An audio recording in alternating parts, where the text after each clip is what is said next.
इस कहानी की शुरुआत में हमें गार्डियन यूनिट्स ऑफ नेशन की प्रिजन फैसिलिटी को दिखाया जाता है, जहां शेडो को कैद करके रखा हुआ था और वो पिछले 50 सालों से गहरी नींद में सोया हुआ था। शेडो को मारिया की याद आने लगती है, जिससे अचानक उसकी आंख खुल जाती है और अब वो लैब के सिस्टम को हैक करने लगता है। वहां मौजूद ऑफिसर कुछ भी कंट्रोल नहीं कर पा रहे थे और अब वो वेपन लेकर शेडो को रोकने के लिए उसके पास आ जाते हैं, पर शेडो कंटेनर को एक पंच में ही तोड़ देता है और वो टेलीपोर्ट होकर सभी ऑफिसर्स को मारकर बेहोश करने लग जाता है। उसकी स्पीड इतनी फास्ट थी कि कोई उसे देख नहीं पा रहा था। अब शेडो फुल स्पीड के साथ वहां से निकल जाता है और टोक्यो शहर की तरफ बढ़ने लगता है। वहीं अब हमें ग्रीन हिल में सोनिक, टेल्स और नकल्स को दिखाया जाता है, जो टॉम और मेडी के साथ खुशी से रहते हैं। वो एक रेस करने वाले थे। मेडी रेस को स्टार्ट करती है, तीनों तेजी से रन करने लगते हैं। सोनिक सबसे फास्ट आगे बढ़ रहा था, पर टेल्स भी अपनी पूंछ की मदद से फ्लाई करता हुआ तेजी से आगे बढ़ रहा होता है। नकल्स भी आगे था, जिससे वो सोनिक को चिढ़ा रहे थे। सोनिक अब फुल स्पीड में आगे बढ़ता है और एक बार में ही पूरे ग्रीन हिल्स का चक्कर लगाकर एंड पॉइंट पर पहुंच जाता है। वो खुश हो रहा था कि वो जीत गया, पर टेल्स और नकल्स पहले से ही वहां मौजूद थे। सोनिक को विश्वास नहीं हो रहा था। वो बोलता है कि आखिर मैं कैसे हार सकता हूँ। सोनिक जब उन्हें टच करता है तो उसे पता चलता है कि वो दोनों होलोग्राम थे, जिससे वो वापस से स्टार्टिंग पॉइंट पर पहुंच जाता है। वहां टॉम, मेडी और बाकी सभी सोनिक को सरप्राइज देते हैं और सोनिक को बताते हैं कि आज हैप्पी बी अर्थ डे है। टॉम बताता है कि यह दिन तुम्हारी अर्थ पर आने की एक एनिवर्सरी की तरह है, इसीलिए हमने बर्थडे की मीनिंग में अर्थ को अलग करके लिखा हुआ है। सोनिक कहता है कि क्या वो रेस सिर्फ मेरा ध्यान भटकाने के लिए की गई थी, लेकिन फिर भी मैं उसमें पूरी तरीके से नहीं फंसा और वो पार्टी करने लगते हैं। पार्टी के बाद सोनिक टॉम को थैंक्स कहता है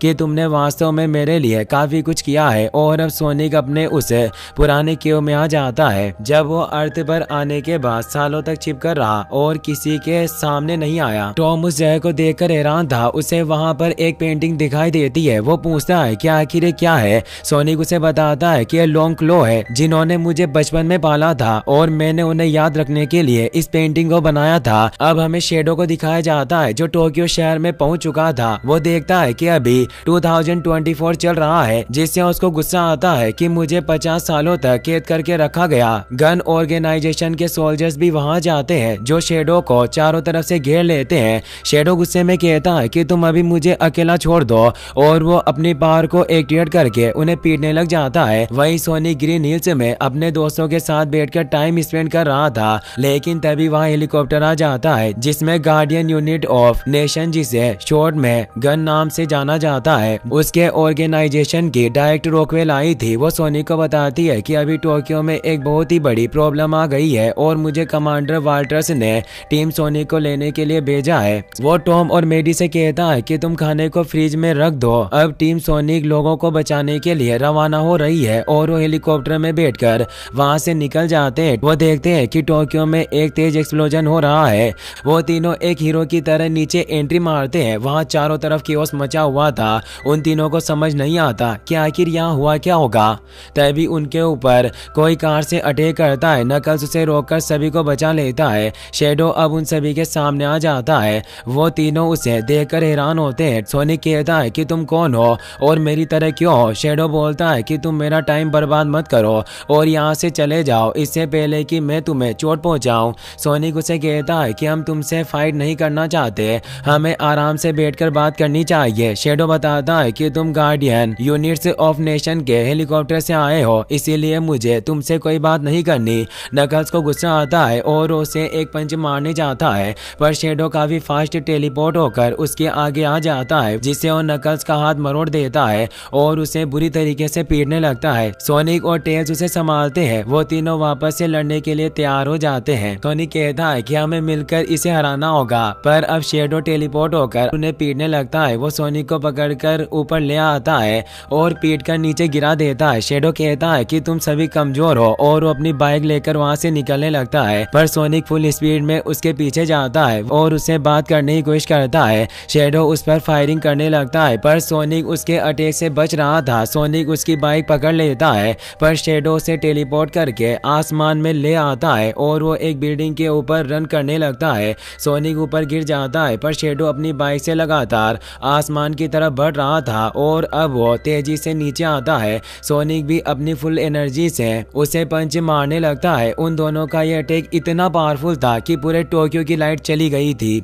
सोनिक की जब आंख खुलती है तो शेडो वहां नहीं होता और सोनिक हथकड़ियों से बंधा हुआ था। टेल्स नकल्स को लेकर वहां जाता है और उसे कहता है कि तुम्हें अकेले एक्शन नहीं लेना चाहिए, हम तीनों एक टीम है। फिर वो तीनों आगे का प्लान बनाने के लिए चाओ गार्डन नाम के एक रेस्टोरेंट में आते हैं जो टोक्यो की एक फेमस जगह थी। अब वहां पर कमांडर वोल्टर्स भी आ जाते हैं। सोनिक उनसे पूछता है कि वो ब्लैक हेजो कौन था। वो उसे शेडो की पूरी स्टोरी बताते हैं कि आज से लगभग 5 साल पहले जब एक उल्का पिंड ओक्लाहोमा से टकराया था तो उस मीटेओरॉइड के अंदर शेडो मौजूद था। शेडो की पावर काफी ज्यादा थी, उसके पास केओस एनर्जी है जिसने सभी साइंटिस्ट को चौंका कर रख दिया और आज तक ऐसी पावर किसी ने नहीं देखी थी। साइंटिस्ट को लगता है कि वो इस पावर का इस्तेमाल करके इंसानियत को एक नए युग में लेकर जाएंगे, पर शेडो की ये पावर काफी ज्यादा खतरनाक साबित हुई। लैब में एक बहुत बड़ा एक्सीडेंट हुआ जिससे पूरी लैब डिस्ट्रॉय हो गई और इसमें मारिया की जान चली गई जिसे शेडो अपना बेस्ट फ्रेंड मानता था। इस प्रोजेक्ट के लीडर जो डॉक्टर गेराल्ड था उन्हें दोषी ठहराया गया और उन्हें कैद कर दिया गया और ये शेडो प्रोग्राम हमेशा के लिए बंद हो गया।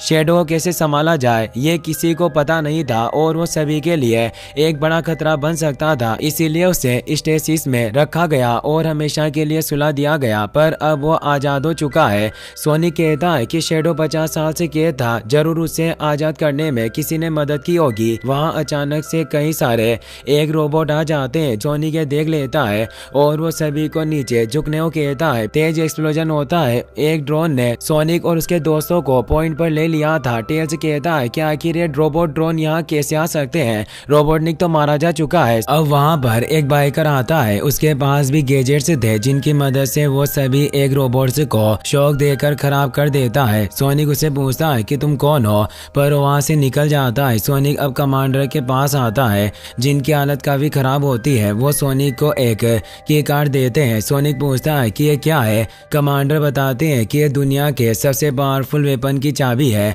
जिसे हमारे गन ऑर्गेनाइजेशन के द्वारा ही बनाया गया था और मुझे केवल तुम पर ही भरोसा है, तुम ही इस चाबी को सुरक्षित रख सकते हो। तभी वो अपना दम तोड़ देते हैं। अब वहाँ पर गन ऑर्गेनाइजेशन के सोल्जर्स आ जाते हैं। वो उस पूरी जगह को घेर लेते हैं। सोनिक अपने साथियों के साथ वहाँ से निकल चुका था। डायरेक्टर रॉकवेल कमांडर के पास चाबी ढूंढने लगती है पर उन्हें उनके पास से कोई चाबी नहीं मिलती, पर उसके पास सोनिक की फोटो होती है जिससे उसे लगता है कि सोनिक ने उनसे वो चाबी छीन ली। वो कहती है कि मुझे उस हेजोग पर पहले से ही भरोसा नहीं था। सोनिक अपने साथियों के साथ तेजी से दौड़कर उस बाइकर का पीछा करने लगते हैं जो बाइकर एक पोर्ट पर जाकर रुक जाता है। अब वो बाइकर अपना हेलमेट उतार देता है। वो रोबोटनिक का असिस्टेंट स्टोन था। सोनिक उसे पहचान लेता है। वो पूछता है कि तुमने शेडो को आजाद क्यों किया। स्टोन कहता है कि हमारा उस शेडो से कोई लेना देना नहीं है और मैं तुम्हें ये बात साबित कर सकता हूँ। और वो एक बटन दबाकर पानी में मौजूद स्क्रैप शिप को बाहर निकाल लेता है।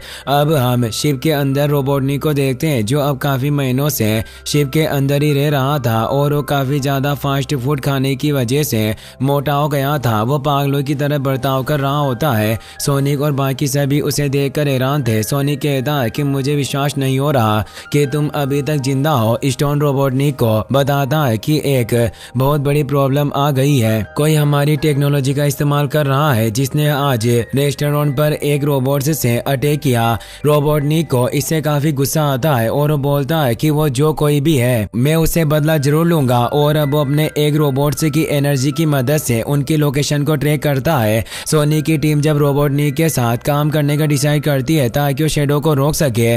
रोबोटनिक बोलता है कि मैं सिर्फ एक ही कंडीशन पर तुम्हारा पार्टनर बनूंगा और वो सोनिक से एक हेयर मांगता है। सोनिक उससे हेयर दे देता है जिससे शौक लेकर रोबोटनिक को काफी अच्छा लगता है। अब स्टोन उसे तैयार करता है। वहीं अब हमें शेडो को दिखाया जाता है जो उस लैब में पहुंच जाता है जहां उसे 50 साल पहले रखा गया था। उस जगह से उसकी यादें जुड़ी हुई थी। उसे वहां मारिया का एक स्केटिंग शूज मिलता है और अब हमें पास का सीन दिखाया जाता है। मारिया डॉक्टर गेराल्ड की ग्रैंड डॉटर होती है जो अक्सर उस लैब में आया करती थी। शेडो एक डोम में बंद था। मारिया उसके पास आती है और उससे बात करने की कोशिश करती है। धीरे धीरे उन दोनों में दोस्ती हो जाती है और वो ज्यादातर टाइम साथ में बिताने लगते हैं। शेडो पर उस लैब में एक्सपेरिमेंट किए जाते थे, जिससे वो अक्सर उदास रहता था। मारिया एक रात उसे चुपके से बाहर ले आई थी। वो दोनों साथ में खुले आसमान में तारों को देख रहे थे। मारिया पूछती है कि तुम किस स्टार से आए हो। शेडो बताता है कि मैं अपने घर के बारे में कुछ नहीं जानता। मारिया कहती है कि अर्थ ही अब तुम्हारा घर है। एक दिन जब वो अपने बनाए हुए घर में बैठे हुए थे, तब गेराल्ड वहां आए थे और उन्होंने कहा कि हमें जल्दी से निकलना होगा, और वहां से भागने लगे थे क्योंकि इस लैब को अब बंद किया जा रहा था। पर गेराल्ड ऐसा नहीं चाहते थे क्योंकि शेडो को कैद कर दिया जाएगा, इसलिए वो तीनों भाग रहे थे। एक सोल्जर उन पर अटैक करने वाला था, पर कमांडर वोल्टर ने उसे रोकने की कोशिश की, जिससे गलती से वो गोली पास के कंटेनर पर लग गई थी और एक बहुत ही भयानक एक्सप्लोजन हुआ। वो धमाका इतना ज्यादा था कि सभी को गहरी चोट आई। शेडो ने जब खुद को संभाला तो मारिया डॉक्टर गेराल्ड के पास पड़ी हुई थी और वो मर चुकी थी, जिससे गेराल्ड और शेडो पूरी तरीके से टूट चुके थे। उसके बाद डॉक्टर गेराल्ड को अरेस्ट कर लिया गया और शेडो को भी केज में बंद कर दिया गया। शेडो ये सब याद करके काफी इमोशनल हो जाता है। तभी उसे किसी की आहट आती है, पर वो प्रोफेसर गेराल्ड होता है। शेडो ने देखकर हैरान होता है। गेराल्ड कहते हैं कि मैं जानता था कि तुम घर जरूर आओगे। शेडो कहता है कि मैं उस दर्द को नहीं भूल पा रहा, मुझे अक्सर मारिया की याद आती है। प्रोफेसर गेराल्ड कहते हैं कि उन लोगों की वजह से मारिया हमारे साथ नहीं है, हमें इन सभी लोगों को इसकी सजा देनी होगी। सोनिक और बाकी सभी उस जगह के अंदर आ गए थे। उन्हें समझ नहीं आ रहा था कि आखिर ये जगह क्या है। सोनिक कहता है कि यह जगह एक पुराने मिलिट्री बेस की तरह लग रही है जो सालों से बंद पड़ी हुई है। वहाँ कई सारे रास्ते थे जिससे वो अलग अलग 3 ग्रुप में डिवाइड होकर आगे बढ़ते हैं। स्टोन और टेल्स एक साथ आगे बढ़ रहे थे। नकल्स अकेला आगे बढ़ रहा होता है। सोनिक को रोबोटनिक पर भरोसा नहीं था, इसीलिए वो उसके साथ था। नकल्स को भूतों से काफी डर लगता है, इसीलिए वो काफी डरा हुआ फील कर रहा था। तभी अचानक से शेडो उसके सामने आ जाता है और उसे पकड़ लेता है। अब शेडो स्टोन और टेल्स के अचानक पीछे आ जाता है। वो दोनों काफी डर जाते हैं। शेडो ने उन्हें भी पकड़ लिया था। वहीं सोनिक और रोबोटनिक एक लैब में पहुंच गए थे। सोनिक को वहां मारिया का बनाया हुआ छोटा सा घर दिखाई देता है। साथ ही शेडो की वहां मारिया के साथ एक फोटो भी थी जिसमें वो दोनों खुश थे। सोनिक समझ जाता है पहले शेडो की एक फैमिली हुआ करती थी, और वो रोबोटनिक से कहता है कि तुमने क्या कभी सोचा है कि अगर तुम्हारी भी एक फैमिली होती तो कैसा होता? हो सकता था कि तुम एक सुपर विलन नहीं होते। रोबोटनिक कहता है कि ऐसा नहीं हो सकता, मेरा कोई नहीं है और ये रोबोटनिक का नाम मेरे साथ ही खत्म होगा। सोनिक को पैरों के निशान दिखाई दिए थे जिसे वो फॉलो करते हुए बाहर आ गया था। ये वो जगह थी जहाँ शेडो को कैद करके रखा हुआ था। शेडो अचानक से सोनिक पर अटैक कर देता है और कहता है कि मैंने पहले भी तुम्हें वार्निंग से दी थी, और वो उसे पावरफुल पंच मारकर बेहोश कर देता है। वहीं रोबोटनिक को अपने एक रोबोट नजर आ गए थे जिन्हें देखकर वो बहुत खुश होता है। गेराल्ड रोबोटनिक भी वहां जाता है। वो एक गाना गा रहा था। रोबोटनिक उन्हें पहचान नहीं पाता और वो कहता है कि तुम एक चोर हो, पर इन एक रोबोट का असली क्रिएटर मैं हूँ। गेराल्ड उसे बताता है कि मैं तुम्हारा ग्रैंडफादर हूँ और मेरा नाम गेराल्ड रोबोटनिक है। रोबोटनिक उन्हें देखकर काफी हैरान होता है, उसे विश्वास नहीं होता, पर जब वो उनसे मैथमेटिक्स के कुछ क्वेश्चन पूछता है तो उसे विश्वास हो जाता है कि वो वास्तव में उसके ग्रैंडफादर हैं। वो उनसे मिलकर काफी खुश होता है, पर वो उनसे पूछता है आखिर आप थे कहाँ? गेराल्ड बताते हैं कि मैं 50 सालों तक एक सीक्रेट प्रिजन में कैद रहा, पर अब हम दोनों साथ मिलकर काम करेंगे। शेडो ने सोनिक, नकल्स और टेल्स को एक पिलर से बांध दिया था। सोनिक एक साथ 2 रोबोटनिक को देखकर चौंक जाता है। गेराल्ड कहते हैं कि हम दोनों एक रोबोटनिक से भी काफी बदतर हैं। सोनिक कहता है कि तुमने शेडो को कैद से आजाद किया। शेडो अब उनके पास मौजूद उस सीक्रेट वेपन की कार्ड को हासिल कर लेता है। शेडो बताता है कि गन ऑर्गेनाइजेशन ने हमसे सब कुछ छीन लिया और अब मैं भी उनसे सब कुछ ले लूंगा। गेराल्ड कहते हैं कि ये सब हम एक लिप्स कैनन की मदद से करेंगे जो मेरे द्वारा बनाया गया एक पावरफुल वेपन है। जब मैं जेल में था तब मैंने अपनी फ्रीडम के बदले गवर्नमेंट से एक डील की थी और उनके लिए मेरे ये एक लिप्स कैनन बनाई, और ये दुनिया का सबसे पावरफुल वेपन है जो आज तक किसी ने नहीं देखा, और इसकी एक सिंगल स्ट्राइक से दुनिया के किसी भी कोने को खत्म किया जा सकता है जिससे वो पूरी जगह बर्बाद हो जाएगी। और अब हम उस एक्लिप्स कैनन की मदद से ही गन हेडक्वार्टर को बर्बाद करेंगे। सोनिक कहता है कि वो वेपन काफी पावरफुल है जिससे गन हेडक्वार्टर के साथ हजारों निर्दोष लोगों की जाने गई। गेराल्ड कहते हैं कि मुझे लोगों की कोई परवाह नहीं है और रोबोटनिक को बताते हैं कि इस एक्लिप्स कैनन की 2 की कार्ड है, एक हमें मिल चुका है और दूसरा गन हेडक्वार्टर में मौजूद है और अगर एक बार हमें दोनों चाबियां मिल गई तो मैं अपने उस एक्लिप्स वेपन पर पूरी तरीके से कंट्रोल कर पाऊंगा।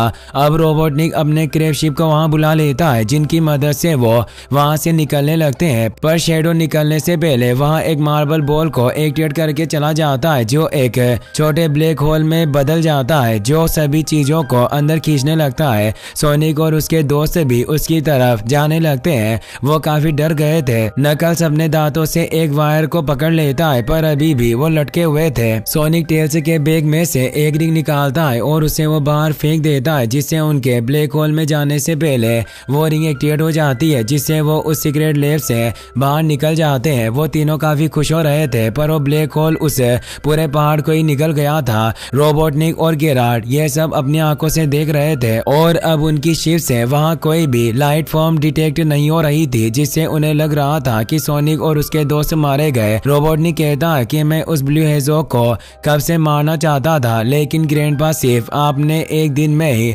उसे निपटा दिया। गेराल्ड कहते हैं माय बॉय, इस दुनिया में ऐसा कुछ नहीं है जिसे हम साथ मिलकर नष्ट ना कर पाए। स्टोन अब शिप की लोकेशन को गन हेडक्वार्टर की तरफ सेट कर देता है और उन्हें बताता है कि हमें कम से कम वहां पहुंचने में एक दिन का वक्त लगेगा। गेराल्ड रोबोटनिक से कहते हैं कि हम दोनों इस वक्त का इस्तेमाल करेंगे ताकि हम खुद को और बेहतर तरीके से जान पाए और एक क्वालिटी टाइम स्पेंड कर सके और तुम वो सब कर सकते हो जो तुम अपने ग्रैंडपा के साथ बचपन में करना चाहते थे। अब वो दोनों साथ में मस्ती करने लगते हैं। रोबोटनिक अपना बर्थडे मनाता है, अपने ग्रैंडपा के साथ क्रिसमस एंजॉय करता है। वो उन सभी चीजों को कर रहा था जो उसने बचपन में मिस की थी जिससे वो अपने ग्रैंडपा के साथ बहुत खुश था। पर स्टोन इससे खुश नहीं होता क्योंकि रोबोटनिक अपने ग्रैंडपा की वजह से उसे भूल गया था। और यहाँ हमें पता चलता है कि रोबोटनिक और हेरोल्ड VR हेडसेट की मदद से सभी चीजों को एंजॉय कर रहे थे। अब हमें टॉम और मेडी को दिखाया जाता है, वो साथ में एक अच्छा टाइम स्पेंड कर रहे थे। तभी वहाँ एक पोर्टल खुलता है। सोनिक, नकल्स और टेल्स वहाँ जाते हैं। सोनिक टॉम और मेडी से कहता है कि मुझे एक super dangerous top secret mission में आपकी मदद चाहिए। टॉम और मेडी इसके लिए तैयार हो जाते हैं। टेल्स अब उन्हें अपना प्लान बताता है कि हमें गन हेडक्वार्टर में से एक की कार्ड हासिल करना है। सोनिक कहता है कि मेरे पास भी एक अच्छा प्लान है और वो बताता है कि मैं अपनी सुपर स्पीड में रन करूंगा और आसानी से उस कार्ड को ले आऊंगा। तो टेल्स कहता है कि तुम ऐसा नहीं कर पाओगे क्योंकि गन हेडक्वार्टर के बाहर एक एनर्जी शील्ड मौजूद है, अगर तुम उससे टकराए तो राख हो जाओगे। इसीलिए हमें पहले हेडक्वार्टर के अंदर घुसना होगा और उनके सर्वर में USB ड्राइव को इंजेक्ट करके इस शील्ड को बंद करना होगा। उस पेन ड्राइव से हमारे पास टावर का पूरा कंट्रोल आ जाएगा और यही वजह है कि हमें टॉम और मेडी की जरूरत है क्योंकि ये दोनों ही टावर के अंदर घुस सकते हैं। पर वहाँ की कार्ड तक पहुँचने के लिए तुम्हें कई सारे लेजर का सामना करना होगा जो तुम्हें कई सारे टुकड़ों में काट सकती है और डेटाबेस में उस जगह के बारे में कोई जानकारी नहीं है, इसीलिए कोई नहीं जानता कि वहाँ अंदर क्या होगा। मेडी कहती है कि इस प्लान में जान का भी काफी खतरा है, इसीलिए मेरे पास एक सिंपल प्लान है। हमें सोनिक को वापस से मास्टर एमरल्ड का इस्तेमाल करने देना होगा जिससे वो सुपर सोनिक में बदल जाएगा और वो आसानी से उस की कार्ड को हासिल कर सकता है। सोनिक कहता है कि हम ऐसा नहीं कर सकते क्योंकि वो मास्टर एमरल्ड काफी पावरफुल है और हमने एक दूसरे से वादा किया था कि कोई भी उसका इस्तेमाल नहीं करेगा, इसीलिए उसकी लोकेशन भी सिर्फ नकल्स को ही पता है। नकल्स कहता है कि मैं मास्टर एमरल्ड का गार्डियन हूँ और जो कोई भी उस एमरल्ड को मुझसे छीनने की कोशिश करेगा वो दुश्मन होगा। सोनिक टॉम और मेडी से कहता है कि तुम दोनों ने हमेशा मुझे सही रास्ता चुनने के लिए प्रेरित किया और टेल्स के द्वारा बताया गया प्लान ही सही रास्ता है।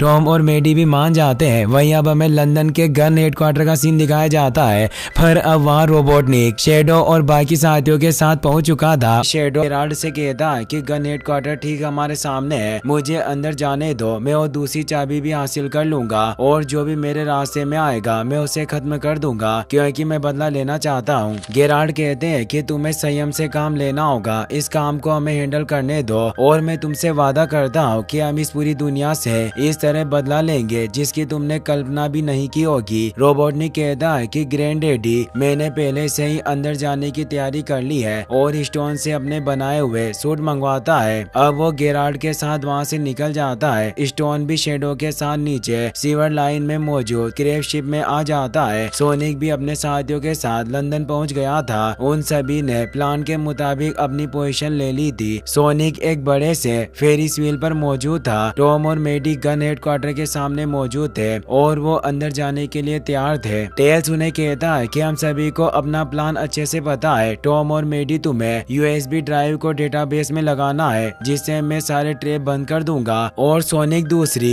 लॉन्च की को हासिल कर लेगा। अब टॉम और मेडी टेल्स के बनाए हुए डिवाइस को अपनी कॉलर पर लगा लेते हैं, जिससे मेडी रेचल का बेस ले लेती है और टॉम रेंडल का बेस लेता है, क्योंकि रेंडल गार्डियन यूनिट्स ऑफ नेशन में ही काम करता था। अब वो दोनों गन हेडक्वार्टर के अंदर आ जाते हैं, जहाँ वो ऑफिसर को बताता है कि मैं अपनी वाइफ को आज डिनर के लिए लेकर आया था, इसीलिए आप प्लीज हमें अंदर जाने की परमिशन दे दीजिए। पर वो ऑफिसर उसे इजाजत नहीं देता, क्योंकि शेडो की वजह से उन्होंने सिक्योरिटी को बढ़ा दिया था। पर रेचल चालाकी से काम लेती है। वो बोलती है कि तुम शायद यहाँ नए आए हुए लगते हो और वो उस पर गुस्सा करने लगती है, जिससे वो ऑफिसर उन्हें अंदर जाने की परमिशन दे देता है। वो दोनों अंदर आकर अपने असली रूप में आ जाते हैं। टेल्स उन्हें बताता है कि सर्वर के 7th रो में एक कैबिनेट है जहाँ तुम्हें यूएसबी ड्राइव लगाना है। वो दोनों ऐसा ही करते हैं, जिससे अब टेल्स उस पूरे हेडक्वार्टर को कंट्रोल करने लगता है। टॉम और मेडी काफी खुश होते हैं और अब टेल्स से बाहर मौजूद सेंसर्स को बंद करने लगता है। पर तभी टॉम और मेडी देखते हैं कि वहाँ एक और यूएसबी ड्राइव लगा हुआ है जिस पर रोबोटनिक का सिंबल था, जिससे वो परेशान होते हैं और टेल्स को पता चल जाता है कि रोबोटनिक और गेराल्ड पहले से ही हेडक्वार्टर में एंटर कर चुके हैं। उन दोनों ने सूट की मदद से खुद को छिपा लिया था, जिससे वो आसानी से अंदर बढ़ते जा रहे थे। सूट की वजह से लेजर भी उनका कुछ नहीं बिगाड़ पा रही थी और वो डांस करते हुए आगे बढ़ रहे थे। टेल्स को ये भी पता चल जाता है कि शेडो और स्टोन सीवर लाइन में मौजूद था और वो उस लाइन में पानी को छोड़ देते हैं, जिससे उनकी शिप पानी के साथ ही बहने लगती है और वो कुछ नहीं कर पा रहे थे।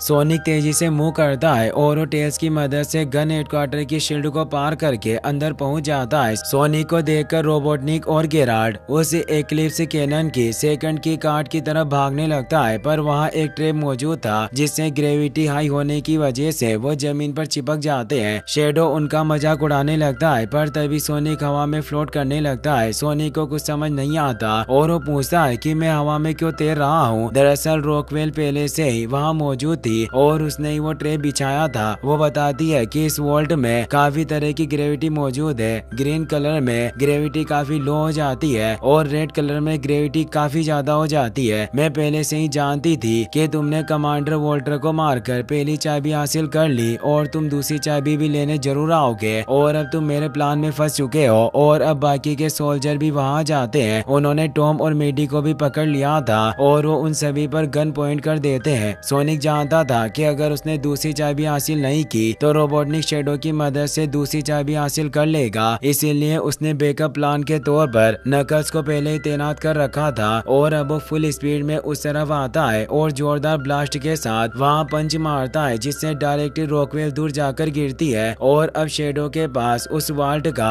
रिमोट आ जाता है। वो बोलता है कि टीम नकल्स को कोई नहीं रोक सकता। सोल्जर्स उन पर फायर करने लगते हैं। सोनिक नकल्स को ग्रेविटी ऑफ करने के लिए कहता है, पर नकल्स रिमोट को ही तोड़ देता है, जिससे वहाँ सारे ग्रेविटी पॉइंट्स एक्टिवेट हो जाते हैं। सभी सोल्जर्स और रॉकवेल भी ग्रेविटी की वजह से ऊपर उड़ने लगती है और कुछ सोल्जर्स नीचे चिपक गए थे। टॉम, मेडी और टेल्स भी वहीं चिपक गए थे। तभी रॉकवेल देखती है कि वो एक्लिप्स कैनन की दूसरी की कार्ड भी हवा में फ्लोट कर रहा है। वो उसे लेने जाती है, पर उस कार्ड के साथ वो भी नीचे चिपक जाती है। रोबोटनिक और रॉकवेल दोनों खिसकते हुए उसकी कार्ड को लेने की कोशिश करने लग जाते हैं। तभी ऊपर मौजूद छत का मलबा टॉम और मेडी पर गिरने वाला होता है, जिसमें काफी सारे नुकीले वायर्स भी मौजूद थे। सोनिक ये देख रहा था और वो अपने दोस्तों को मरता हुआ नहीं देख सकता था। वो अपनी फुल पावर को एक्टिवेट करता है और उस ग्रेविटी का विरोध करते हुए फुल स्पीड में स्पिन करता है जिससे वो उस मलबे को पंच करके तोड़ देता है। सोनिक की एनर्जी की वजह से वहाँ मौजूद ग्रेविटी फील्ड भी बंद हो गया था। सभी दूर गिर गए थे। रॉकवेल ने उसकी कार्ड को हासिल कर लिया था। सोनिक दूर गिरकर बेहोश हो गया था। टॉम मेडी उसके पास जाकर उसे संभालते हैं और जान बचाने के लिए थैंक्स कहते हैं। तभी वो देखते हैं कि रॉकवेल को चाबी मिल चुकी है। टॉम को एक आइडिया आता है और वो कहता है कि मेरे पास एक तरीका है जिससे मैं उससे चाबी को हासिल कर सकता हूँ, और वो तेजी से रॉकवेल के पीछे जाता है और उसके आगे कमांडर वोल्टर्स का रूप लेकर आ जाता है। रॉकवेल उन्हें देखकर हैरान होती है। वो पूछती है कि सर आप आखिर जिंदा कैसे हैं? कमांडर वोल्टर्स कहते हैं कि आखिर मैं इतनी जल्दी कैसे मर सकता था, मैं उस चाबी को गलत हाथों में नहीं पड़ने दे सकता। और अब वो उसे दूसरी की कार्ड मांगते हैं। डायरेक्टर रॉकवेल को लग रहा था कि वो वाकई वोल्टर्स है, जिससे वो उन्हें की कार्ड दे देती है। और अब टॉम के पास की कार्ड आ चुका था, पर अब शेडो वहां जाता है। टॉम गलती से कमांडर वोल्टर्स में बदल गया था और शेडो को उनसे बदला लेना था, क्योंकि उनकी वजह से ही मारिया आज उसके साथ नहीं थी। और वो तेजी से उन्हें पंच मारने जाता है, जिससे टॉम को काफी तेज चोट लगता है, जिसका वो विरोध नहीं कर पाता और दूर जाकर गिरता है। शेडो उस दूसरे की कार्ड को ले लेता है और अब टॉम अपने असली रूप में आ जाता है। शेडो ये देखकर हैरान होता है। सोनिक भी वहां जाता है और जब वो टॉम को वहां गिरा हुआ देखता है तो परेशान हो जाता है। वो उसे उठाने की कोशिश करता है, पर टॉम की हालत काफी ज्यादा खराब थी। सोनिक गिड़गिड़ा रहा था। उसे इस हालत में देखकर शेडो को भी पुरानी बातें याद आती है, जब मारिया ने उनके हाथों में दम तोड़ दिया था। सोनिक शेडो से पूछता है कि तुमने टॉम के साथ आखिर क्या किया? शेडो अब की कार्ड लेकर वहाँ से निकल जाता है। मेडी भी वहाँ जाती है। वो टॉम को संभालती है, पर टॉम होश में नहीं आ रहा था, इसीलिए उसे एम्बुलेंस से मेडी हॉस्पिटल लेकर जाती है। वहीं गन फैसिलिटी के सोल्जर्स ने रोबोटनिक और गेराल्ड को पकड़ लिया था, पर शेडो वहाँ आकर उन सभी सोल्जर्स को पंच मारकर बेहोश कर देता है और उन दोनों को बचा लेता है और उन्हें बताता है कि मुझे एक्लिप्स कैनन की दूसरी चाबी भी मिल चुकी है। गेराल्ड और रोबोटनिक काफी खुश होते हैं। अब उनके पास दोनों चाबियां मौजूद है। वो शेडो की मदद से टेलीपोर्ट होकर उस एक्लिप्स कैनन के अंदर आ जाते हैं। गेराल्ड कहता है कि मैंने गन के साइंटिस्ट को जैसे इंस्ट्रक्शन दिए थे, उन्होंने बिल्कुल वैसे ही इस स्पेसक्राफ्ट को बनाया है। रोबोटनिक उस कैनन को देखकर काफी खुश होता है और अब गेराल्ड उसे अपने बनाए हुए नए सूट भी दिखाता है, जिसे देखकर रोबोटनिक और ज्यादा खुश हो जाता है। वो दोनों उस सूट को पहन लेते हैं। वहीं वो क्रेब शिप पानी में डूब गया था, पर शेडो ने एजेंट स्टोन को नहीं बचाया होता। वो खुद बचकर किनारे पर निकल आता है। उसे पता था कि जरूर गेराल्ड और शेडो मिलकर कुछ बुरा प्लान कर रहे हैं, इसीलिए वो रोबोटनिक को कॉल करता है और उसे बताता है कि डॉक्टर मुझे लग रहा है कि आपके ग्रैंडपा हमें पूरी बात नहीं बता रहे और जरूर उनका प्लान कुछ और ही है। पर रोबोटनिक को उसकी बातों पर विश्वास नहीं होता और वो कहता है कि तुम शुरुआत से ही मेरे ग्रैंडपा से काफी जेलस फील कर रहे थे और अब तुम मुझे उनके खिलाफ भड़का रहे हो। अब से तुम्हारी मुझे कोई जरूरत नहीं है। यह कहकर वो उसके नंबर को ब्लॉक कर देता है। अब गेराल्ड और रोबोटनिक उसकी कार्ड को लगातार एक्लिप्स कैनन को ऑन कर देते हैं, जिससे अब शिप पानी से बाहर निकल कर आने लगती है। वो शिप काफी विशालकाय थी, जिसे सभी देखकर हैरान रह जाते हैं और अब वो शिप स्पेस की तरफ ऊपर बढ़ रही थी। वहीं सोनिक टॉम की वजह से काफी परेशान था, क्योंकि वो किसी भी कंडीशन में उसे खोना नहीं चाहता था। टेल्स उसे कहता है कि वो ठीक हो जाएगा। सोनिक कहता है कि टॉम ने मेरी वजह से अपनी जान खतरे में डाली और अभी वो अपनी जिंदगी से लड़ रहा है और अब मुझे कुछ भी करके शेडो को रोकना होगा।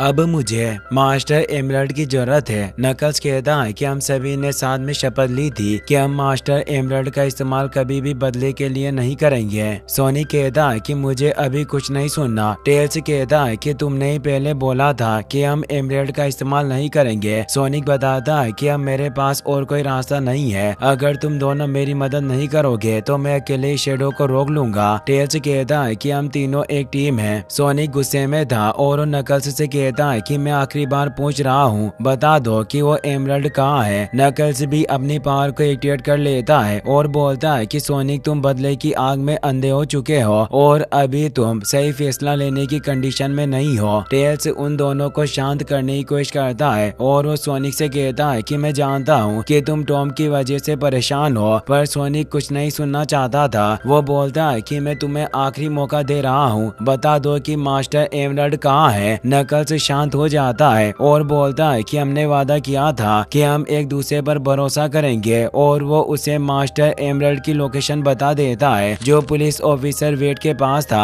और वो पुलिस स्टेशन के टेरिस पर मास्टर एमरल्ड के साथ खेल रहा होता है। सोनिक भी अब वहाँ रिंग की मदद से आ जाता है। वो वेट से कहता है कि मुझे मास्टर एमरल्ड चाहिए और वो तेज स्पीड में उससे वो मास्टर एमरल्ड ले लेता है। अब सोनिक उस मास्टर एमरल्ड के साथ अपनी बॉडी को फ्यूज कर लेता है। वो मास्टर एमरल्ड सभी एलिमेंट क्रिस्टल में बदलकर सोनिक को पावर देते हैं और अब सोनिक सुपर सोनिक में बदल जाता है, जिससे अब मौसम बिगड़ने लगा था और सोनिक अब फुल स्पीड में ऊपर की तरफ जाने लगता है। अब हर जगह न्यूज में यह खबर फैलने लगती है कि गन के द्वारा जिस स्पेसक्राफ्ट को डिजाइन किया गया था उसे दो सन की साइंटिस्ट गेराल्ड और रोबोटनिक के द्वारा हाईजैक कर लिया गया है। इसलिए अब सभी लोगों को शेल्टर में जाने के ऑर्डर दिए जाने लगे थे, क्योंकि सभी जानने लगे थे कि इस एक्लिप्स कैनन की मदद से पूरी दुनिया को डिस्ट्रॉय किया जा सकता है। वो स्पेसक्राफ्ट अब स्पेस में पहुंच गया था। गेराल्ड उसे एक्टिवेट करने लगता है और शेडो से बोलता है कि अब वक्त आ गया है, हम इस दुनिया के सभी लोगों से मारिया की मौत का बदला लें। शेडो को ये ठीक नहीं लग रहा था। वो कहता है कि प्रोफेसर, क्या वास्तव में मारिया को यही चाहिए था? गेराल्ड कहता है कि सवाल ये नहीं है कि मारिया क्या चाहती थी, बल्कि यह है कि इन लोगों ने मारिया के साथ जो किया,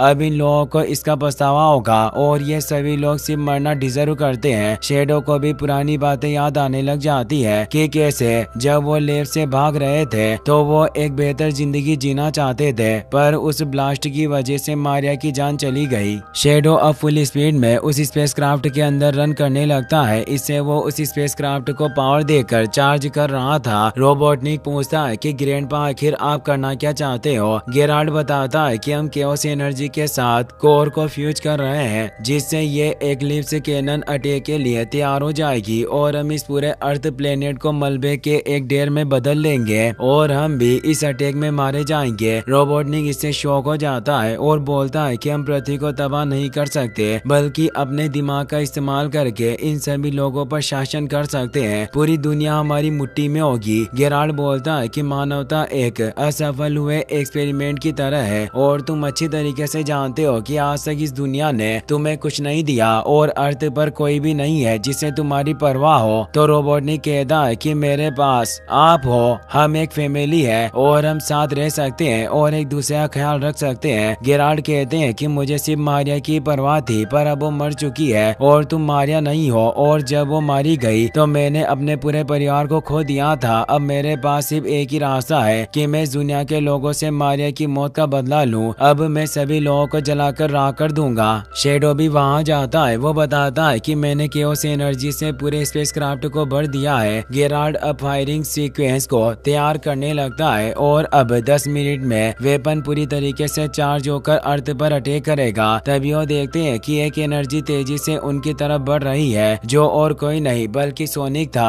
रोबोटनिक को इस बारे में पता चल जाता है क्योंकि उसके पास मौजूद सोनिक का हेयर ग्लो करने लगा था। सोनिक फुल स्पीड में स्पेसक्राफ्ट में छेद करते हुए शेडो को बाहर ले आता है और उसे पीटते हुए कहता है कि तुमने मेरी फैमिली को चोट पहुंचाई। शेडो कहता है कि अब तुम मेरे गुस्से को समझ सकते हो। इस दुनिया के लोगों ने मारिया को मुझसे छीन लिया और मैं 50 सालों से इसी दर्द में जी रहा था। तुमने भी मेरे जैसा ही रास्ता अपनाया। टॉम को दर्द में देखकर तुम मुझे मारने आ गए। उनके बीच में फाइट होने लगती है। वो फाइट करते हुए अर्थ पर आ गए थे। शेडो उस पर पावरफुल अटैक करता है, जिससे सोनिक की बॉडी में मौजूद केओस एमरल्ड एलिमेंट स्टोन के रूप में बाहर निकल जाता है। सोनिक नॉर्मल हो जाता है। वो 7 स्टार अब शेडो की नजर में भी आ गए थे। वो दोनों फुल स्पीड में उन्हें लेने के लिए जाने लगते हैं, जिससे काफी फियर्स एनर्जी रिलीज होती है क्योंकि उन दोनों के पास आधे आधे एमरल्ड आ गए थे, जिससे सोनिक के साथ साथ अब शेडो भी सुपर हेजोग में बदल चुका था। सोनिक जब उस पर पावरफुल अटैक करने आता है तो शेडो उसे अब आसानी से रोक लेता है और कहता है कि तुम हमेशा से एक चीज के बारे में सही थे कि अब इस लड़ाई को खत्म करने का वक्त आ चुका है। शेडो सोनिक को पीटने लगता है। उसकी फाइट इतनी इंटेंस हो गई थी कि उनके टकराने से पहाड़ भी टूट रहे थे, साथ ही धरती में भी क्रैक क्रिएट होने लगे थे। वो एक पल में ही एक धरती के एक कोने से दूसरे कोने पर जा रहे थे। वहीं रोबोटनिक भी नहीं चाहता था कि उसके ग्रैंडपा अर्थ को बर्बाद कर सके। वो उन पर अटैक करके उन्हें नीचे गिरा देता है। गेराल्ड कहते हैं कि तुम आखिर करना क्या चाहते हो? रोबोटनिक कहता है कि मैं आपके इविल प्लान को कभी भी कामयाब नहीं होने दूंगा। दूंगा। पर गेराल्ड का सूट एक सुपर सूट था और वो जेट को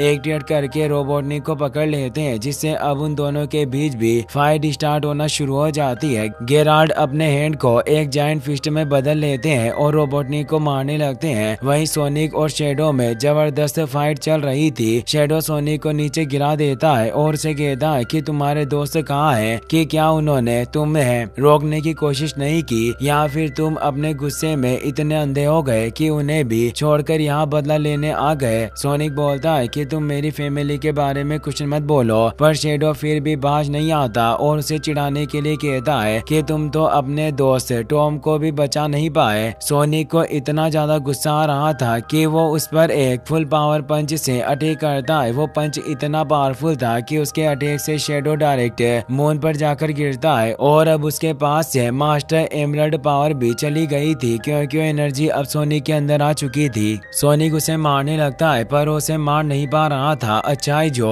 उसके अंदर मौजूद थी वो उसे रोक रही थी। शेडो से उकसाने लगता है कि मुझे खत्म कर दो, मैं भी अब जिंदा नहीं रहना चाहता। सोनिक को टॉम की बात याद आने लगती है कि कभी भी हमें गुस्से में फैसला नहीं लेना चाहिए और हमेशा अपने दिल की सुननी चाहिए, जिससे अब सोनिक रुक जाता है और शेडो से बोलता है कि मैं ऐसा नहीं हूँ कि किसी को मार डालूं। शेडो को समझ नहीं आता। वो बोलता है कि तुम जीत गए, तुम मुझे मारकर अपना बदला ले सकते थे। सोनिक कहता है कि बदला लेने से कोई फायदा नहीं होता, बस हमें इस बात की परवाह करनी चाहिए कि जिससे हम प्यार करते हैं वो आखिर हमारे बारे में क्या सोचते हैं। शेडो को भी स्टार को देखकर मारिया की बातें याद आने लगती है और वो सोनिक को बताता है कि आखिर बार जब मैं मारिया के साथ बैठकर तारे देख रहा था तब वो मेरे साथ थी, पर मैंने काफी सालों से दर्द सहा था। सोनिक बोलता है कि मैंने भी लॉन्ग क्लो को खोया है और मैं इस दर्द को महसूस करता हूँ, पर हम दर्द को बुलाकर भी आगे बढ़ सकते हैं और इस दर्द से ही हमें एहसास होता है कि हमें अपनों से कितना प्यार करते हैं। भले ही मारिया चली गई हो, लेकिन उसका प्यार हमेशा तुम्हारे लिए बना रहेगा। शेडो को भी समझ आ जाता है कि मारिया ने कहा था कि तारे के गायब होने के बावजूद भी उसकी रोशनी दुनिया को चमका देती है, जिससे उसे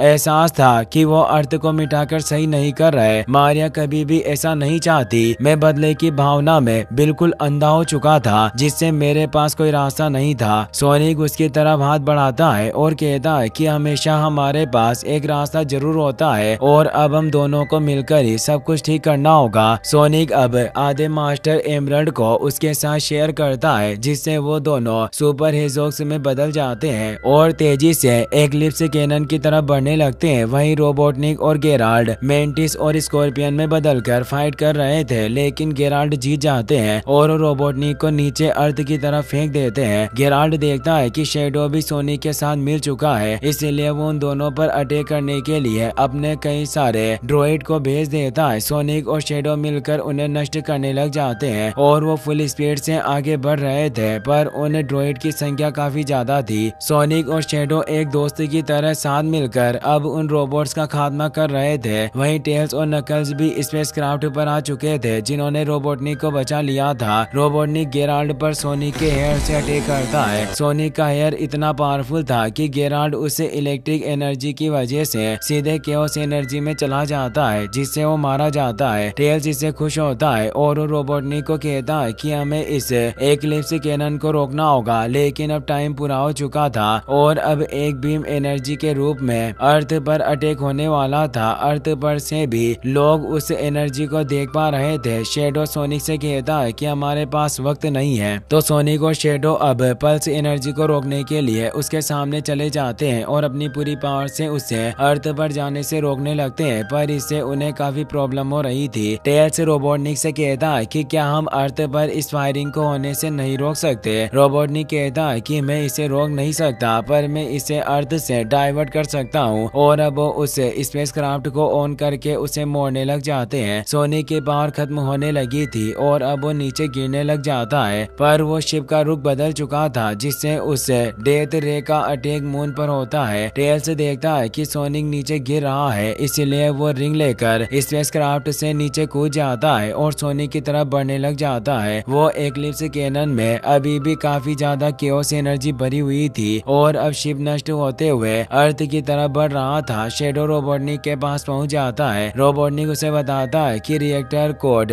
ओवरलोड हो रहे हैं, जिससे ये एक्लिप्स कैनन धरती पर टकरा जाती है, जो काफी सारे लोगों की मौत का कारण बनेगी और कई सालों तक धरती पर जहरीली बारिश होगी। शेडो से कहता है कि हम ऐसा नहीं होने दे सकते, तुम्हें रिएक्टर को थोड़ी देर तक एक्सप्लोड होने से रोककर रखना होगा और मैं इस शिप को धरती के ग्रेविटी फील्ड से दूर ले जाऊंगा और यही हमारा आखिरी मौका है जिससे हम दुनिया को बचा सकते हैं और ये सिर्फ हम दोनों ही कर सकते हैं। रोबोटनिक में भी जोश आ जाता है क्योंकि वो भी दुनिया को बचाने में मदद करना चाहता था और अब वो रिएक्टर को स्टेबलाइज करने लग जाता है और शेडो उस स्पेसक्राफ्ट को धक्का देकर उसे दूर धकेलने लगता है। अब रोबोटनिक को एहसास था कि उसने एजेंट स्टोन की बात ना मानकर बहुत गलत किया। वो अपने मार्बल डिवाइस की मदद से आखिरी लाइव स्ट्रीम करता है जिसमें वो स्टोन को बताता है कि भले ही मैं इस दुनिया पर रूल नहीं कर सका, पर कम से कम मैं इस दुनिया को बचा तो सकता ही हूँ और ये सब मैं तुम्हारे लिए कर रहा हूँ क्योंकि तुमने हर वक्त मेरी परवाह की और तुम मेरे एक दोस्त की तरह हो। स्टोन ये देखकर इमोशनल हो जाता है और अब वो एक्लिप्स कैनन ब्लास्ट हो जाती है जिसके साथ रोबोटनिक मारा जाता है। शेडो भी उस धमाके की चपेट में आ गया था। वहीं टेल्स सोनिक के पास पहुंच गया था, पर ग्रेविटी फोर्स की वजह से वो भी बेहोश होने लगता है, पर नकल्स वहां आकर उन दोनों को पकड़ लेता है। रिंग की मदद से पोर्टल खोलकर वो तीनों सेफली अर्थ पर लैंड हो जाते हैं। तीनों उस ब्लास्ट को देखकर परेशान थे। टेल्स कहता है कि शेडो और रोबोटनिक ने सभी को बचाने के लिए खुद को बलिदान कर दिया। सोनिक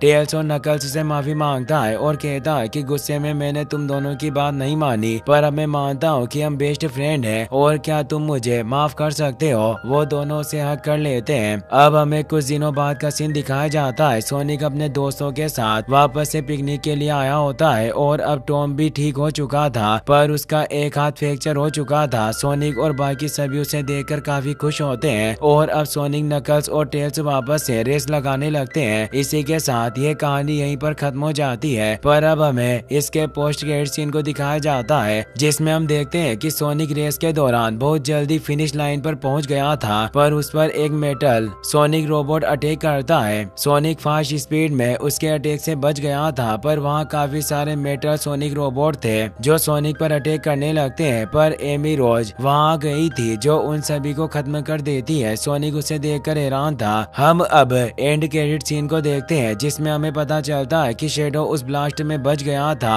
और वो अभी भी जिंदा होता है, जिससे हमें अब सोनिक 4 भी देखने को मिलेगी। अगर आपको ये वीडियो पसंद आया हो तो लाइक कर देना।